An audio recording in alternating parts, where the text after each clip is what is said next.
Okay, well, let's take a look at an example problem of the racetrack principle. Let's consider these two functions, x squared plus 1 and e to the x, and ask the question for what values of x is g of x greater than f of x, and to prove the result. So probably the first thing that I would do would be to look at a graph of the two functions. So let's go ahead and see what these functions look like. So x squared plus 1 would be one of the functions, and e raised to the x power would be the other one, and we go ahead and hit a graph, and I already have a nice window picked, but it turns out this is what the graphs look like. So I'm viewing here from -5 to 5 and from -1 to 10. And I can see that the area around 0 seems to be the point at which the second function, I guess e to the x, catches up to and then passes the first function, which is f of x. So my pictorial, I guess, view of the two functions would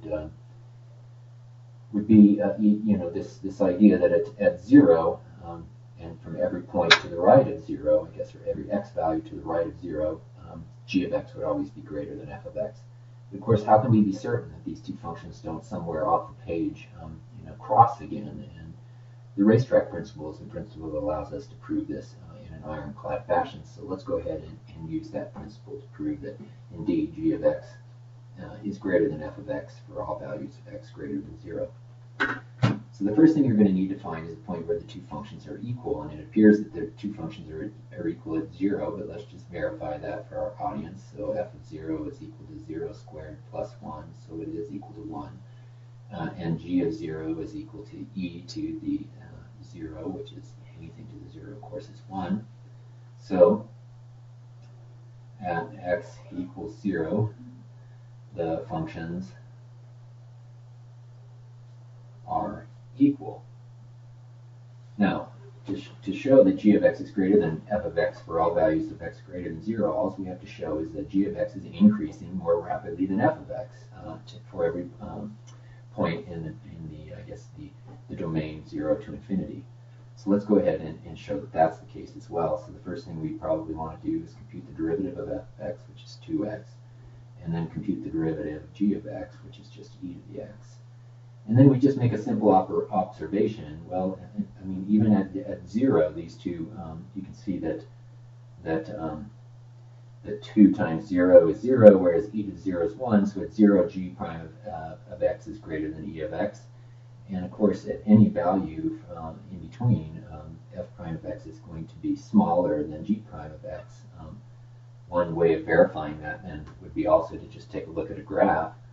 So if I put 2x in here as the derivative function in e to the x, and we can take a quick look, and here's my 2x function, and here comes e to the x, and we can see that e to the x is indeed greater than 2x and for all values of x which are greater than 0. In fact, it's greater than 2x always. So we can simply state that since g prime of x is always greater than f prime of x, and by the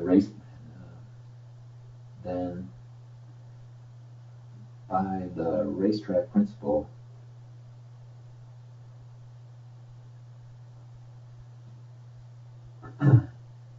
g of x will be greater than f of x for all x's such that